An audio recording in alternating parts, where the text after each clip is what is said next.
Svi koji su zavoleli film Zona Zamfirova raduju se ovih dana jer je stigla vest da se snima nastavak kultnog filma.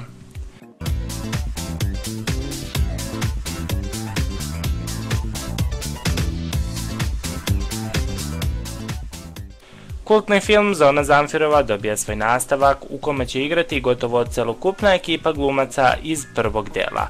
Film će režirati Jug Radivojević, a samo snimanje će trajati od juna pa do avgusta sljedeće godine na Vlasinskom jezeru.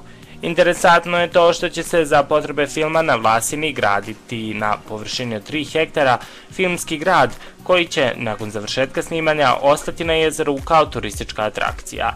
Prva promocija filma zakazana je za 13. jul kada će se na Vlasini okupiti glumačka ekipa, a iz turističke organizacije najavljuju brojna iznenađenja. Film Zona Zamfirova je izašao pre 11 godina, reditelj je Zdravko Šotra, a glavne uloge su pripale Vojinu Ćetkoviću i Katarini Radivojević.